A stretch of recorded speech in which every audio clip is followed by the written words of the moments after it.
How to fix call sound problem. Hi guys, in this video I will show you how to fix WhatsApp call sound problem easy and quick. So first thing, go to your settings and then click on app, click on manage app and scroll down here. You will find your WhatsApp application. All you need to do is tap on it and click on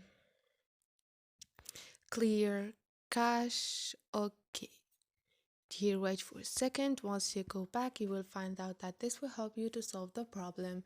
So hope this video was helpful for you. If it was, don't forget to subscribe and don't forget to like the video, and see you on the next video.